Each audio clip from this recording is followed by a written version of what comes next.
Bonjour et bienvenue dans la saison 2 du podcast Esprit de compétition.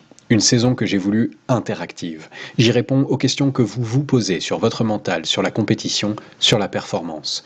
Dans les lives du jeudi ou à la radio, vous avez la parole. Vous pouvez m'adresser vos questions directement via vos réseaux sociaux favoris. Abonnez-vous à ce podcast pour ne manquer aucun des conseils qui vous permettront de faire la différence. Le premier épisode est une réponse aux questions d'Angelica Berriot et concerne le confinement, la motivation et l'état d'esprit des athlètes. Je ne vous en dis pas plus et je laisse le micro à Julien Lampin de Sport Club pour animer cet échange. Sport Club, le MAG.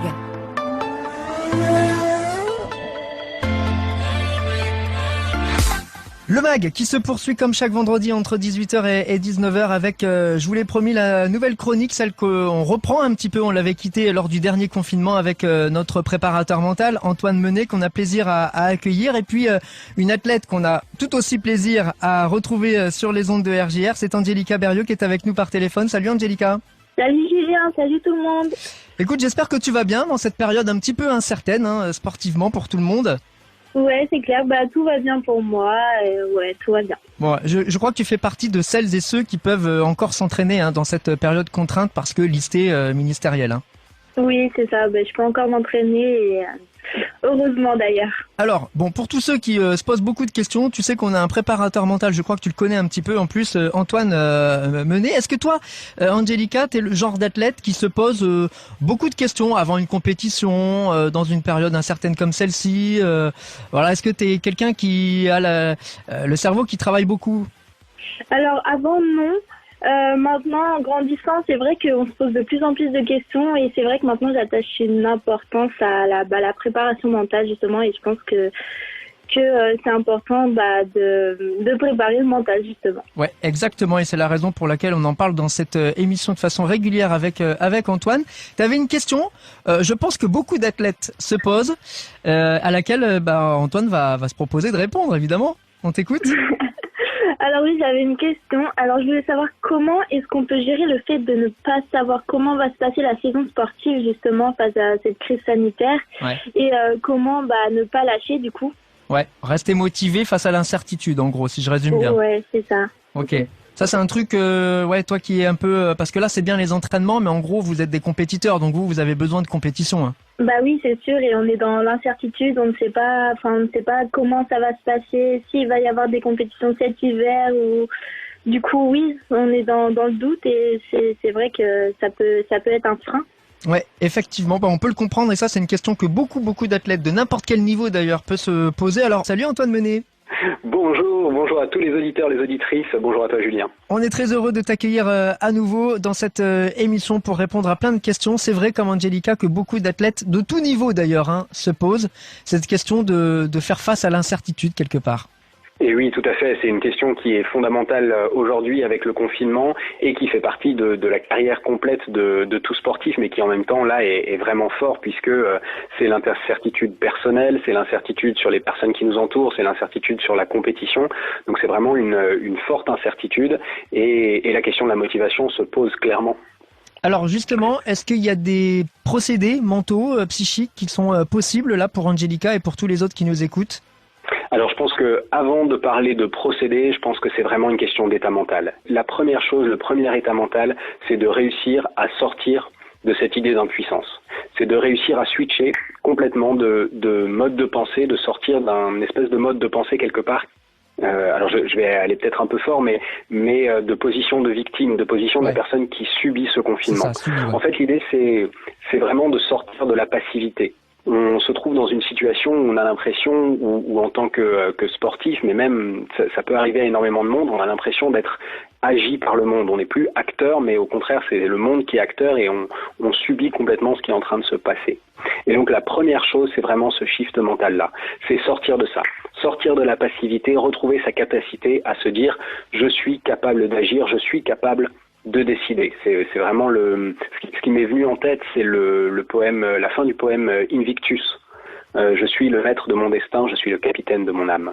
Super, effectivement. Alors là, on connaît la démarche, mais dans le fonctionnement, dans le procédé concrètement, quels sont les éléments à mettre en place au quotidien, j'imagine, pour que ce soit réel, concret, tout ça? Alors, la première chose vraiment, c'est d'être quelque part de prendre la responsabilité, de se dire ok, là je me rends compte que je me suis mis dans une position où je subis le confinement, où je subis l'arrêt des compétitions et je suis dans une espèce de spirale où je suis en train de me dire il est en train de m'arriver plein de choses et déjà simplement se rendre compte que je ne me suis pas mis dans une position de la personne qui décide. Et donc du coup, une fois qu'on en est là, une fois qu'on se dit ok, ça marche, c'est vrai que là ces derniers jours, ces dernières semaines, je me suis pris plein de trucs, je suis un petit peu dans une position passive. La première chose, c'est de retrouver la capacité à décider, de retrouver la capacité à structurer ses journées, de retrouver la capacité à choisir ses activités, à s'imposer aussi un rythme. En fait, c'est vraiment se dire j'arrête de me définir par ce qui se passe à l'extérieur. Alors ça ne veut pas dire se retrouver seul. Au contraire, c'est même le moment d'aller mobiliser ses proches, ses amis, ses entraîneurs, son préparateur mental. Mais c'est vraiment l'idée d'aller mobiliser tout le monde, mais de le faire de manière à prendre l'initiative, à passer à l'action, à agir vraiment on en parlait, mais en capitaine. Donc, ok, j'ai mon âme, je suis le capitaine de mon âme, ça veut dire je suis la personne qui prend mes décisions, je suis la personne qui va structurer mes journées, qui va retrouver une capacité de choix dans mes journées. Et c'est pas facile parce que actuellement, le monde entier ne parle que de contraintes, de règles, voilà, on attend passivement ce qu'on peut faire, ce qu'on peut pas faire. Voilà, je dis pas ça dans un sens politique, c'est pas une opinion politique, mais ouais, c'est factuel, ouais. Mais c'est factuel. Et pour un athlète, c'est pas le bon état mental. C'est pas le bon état mental pour un athlète de suivre cette espèce de mouvement passif, d'attendre, voilà. Donc il faut vraiment la première chose, et je pense que l'organisation de la journée, le choix de la manière dont on va s'entraîner, dont on va passer les journées, ce qu'on choisit de faire, je pense que c'est vraiment la bonne première étape, c'est de se dire ok, je shift, le capitaine c'est moi, et c'est moi qui prends les décisions, c'est à moi de jouer. Alors le capitaine, il va prendre différentes décisions, Antoine, en fonction de la situation dans laquelle il se trouve. On entendait Angelica il y a quelques instants, elle nous disait moi j'ai encore cette chance-là d'être considéré comme athlète de haut niveau et donc d'avoir cette possibilité de me rendre au centre d'entraînement et de continuer malgré tout un entraînement. Donc il y a quand même une sorte de lassitude qui peut être coupée, même si en soi l'entraînement ça peut être lassant. Il y en a d'autres qui sont strictement confinés, c'est-à-dire dans l'interdiction totale, en tout cas dans l'incapacité totale de pouvoir ne serait-ce que s'entraîner, de se rendre à la salle, au gymnase où on pratique habituellement. Bien sûr, c'est pas évident, et on en parlait d'ailleurs ensemble au précédent confinement, c'est que quelque part le vide fait peur. On est de plus en plus, alors en plus dans une société de plus en plus sollicitée, où donc on a tous les instants de vie, dont 1000 possibilités pour se remplir, et là soudainement on se retrouve face à ce vide, face à cette impossibilité de continuer notre espèce de routine quotidienne. Et là l'idée c'est vraiment de se dire, ok, le vide, cet espace de vide, c'est un espace de liberté. C'est la capacité à se retrouver, à retrouver nos sensations, à retrouver qui on est, à savoir comment est-ce qu'on est aussi. On parle vraiment et c'était la question d'Angelica, et c'est une question de motivation. Et je pense que c'est vraiment un excellent moment pour justement aller questionner la motivation. Aller se poser la question, mais au fond, qu'est-ce qui me motive réellement à quoi? C'est-à-dire, je suis pris dans ma routine s'arrête, qu'est-ce que je continue à faire spontanément? Qu'est-ce que j'arrête de faire? Et pourquoi est-ce que ce que je continue de faire, je continue de le faire? Pourquoi est-ce que soudainement j'arrête de faire quelque chose? En fait, c'est se mettre un peu en face de soi-même et se poser la question, qu'est-ce qui me motive réellement? Qu'est-ce qui me pousse? Est-ce que c'est mon entourage? Est-ce que c'est l'habitude? Est-ce que c'est la compétition? Est-ce que c'est l'idée de la victoire? Est-ce que c'est l'entraînement par d'autres personnes? Est-ce que ce sont les sensations que j'ai à l'intérieur de moi? Est-ce que je le fais pour d'autres? Est-ce que je le fais pour moi? Et sans aucun jugement de valeur, mais être capable de se dire, en fait, qu'est-ce que je fais, pour qui et pourquoi? Est-ce que ça c'est une sensation de manque? C'est-à-dire qu'il y en a pour qui l'entraînement va manquer? Et là, ils vont se dire, bah oui, je suis vraiment fait pour ça et il faut que je retrouve la motivation de poursuivre autrement mon entraînement. Et d'autres pour qui, s'arrêter, ça va créer rien de plus que du temps de libre, quoi, finalement. Exactement. Et en fait, c'est très important aussi d'aller, je dirais, un cran plus loin dans le questionnement. C'est-à-dire qu'il va y en avoir qui vont dire, tiens, l'entraînement me manque, ça s'arrête. Ah tiens, l'entraînement me manque. Ok, mais qu'est-ce qui me manque exactement dans mon entraînement?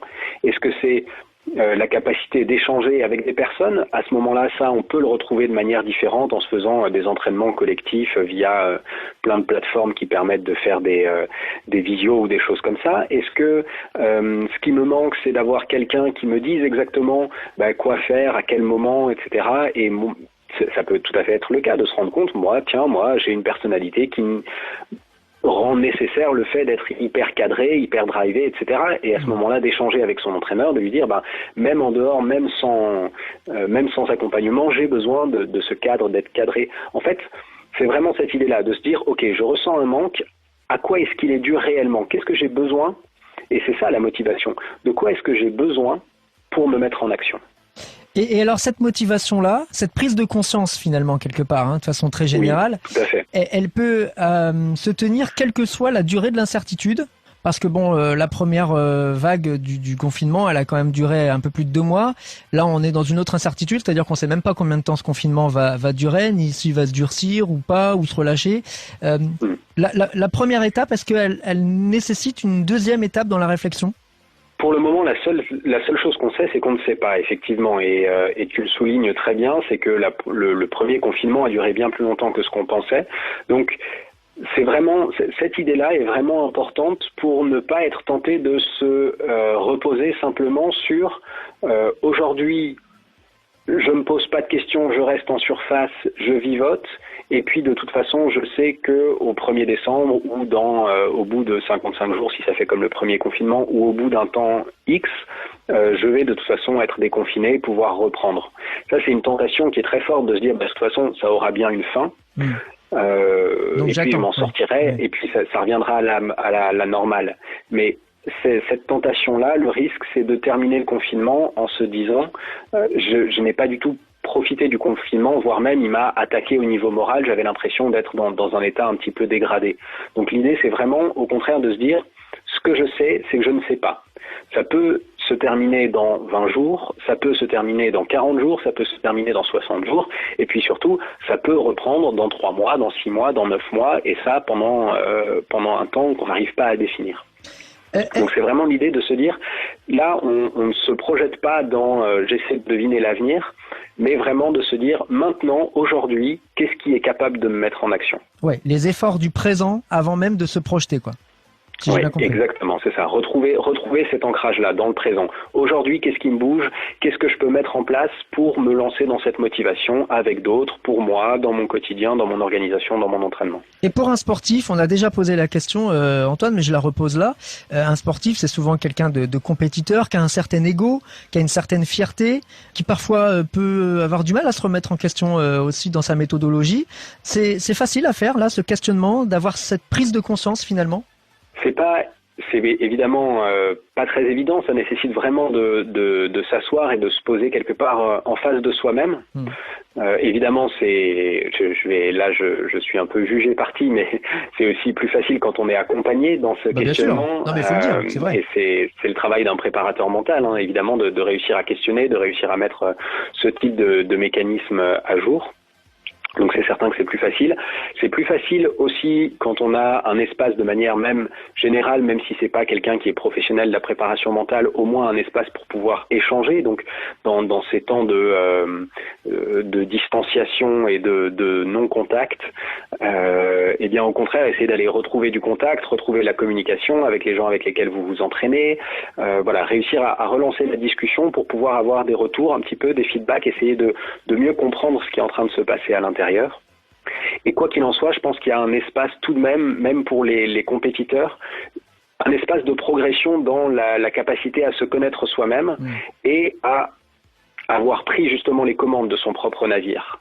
Une capacité à se dire, ok, j'ai réussi à me poser les questions ou j'ai fait la démarche d'aller chercher quelqu'un qui me posait les bonnes questions, on s'est posé les bonnes questions, j'ai réussi à mieux comprendre comment je fonctionne et j'ai réussi à transformer mon expérience de confinement de une expérience que je subis à une expérience sur laquelle j'ai construit quelque chose qui va me permettre de progresser. Et cette réflexion, ça sera ma dernière question, Antoine, elle va donc au-delà de la simple présence d'une compétition. C'est vrai que souvent on lie le compétiteur à la compétition. compétition, par essence, on dit toujours qu'on s'entraîne pour gagner.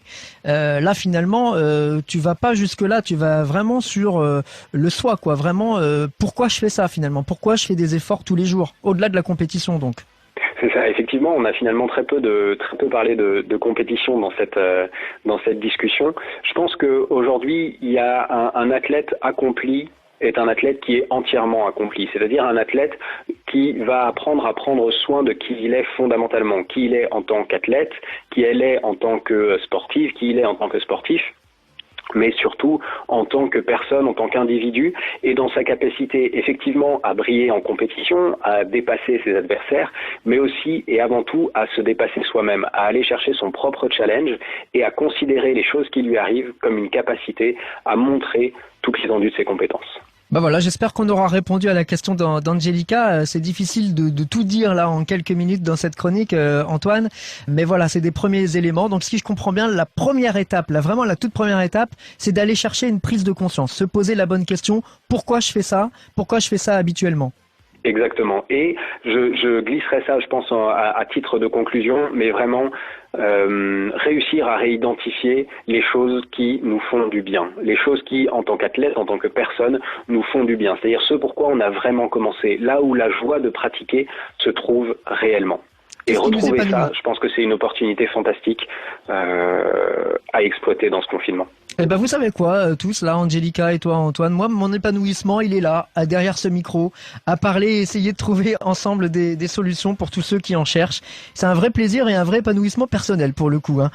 Je le souhaite à tous. Super et bravo et merci de faire partager ça à tous les auditeurs, à toutes les auditrices. C'est génial, c'est un vrai plaisir pour moi aussi d'en parler. On en a bien besoin en ce moment, quelle que soit la durée de cette période contrainte. Je pense qu'on est tous en train de chercher plus ou moins des solutions. On les a pas toutes, hein. Donc si on peut s'entraider de cette façon, ce sera avec grand plaisir. Et c'est la raison pour laquelle on se retrouve très bientôt, Antoine, avec d'autres questions. Oui. Hein. Il y a plein d'athlètes, il y a plein d'athlètes qui se posent plein de questions. Hein. Donc on te les soumet. Génial.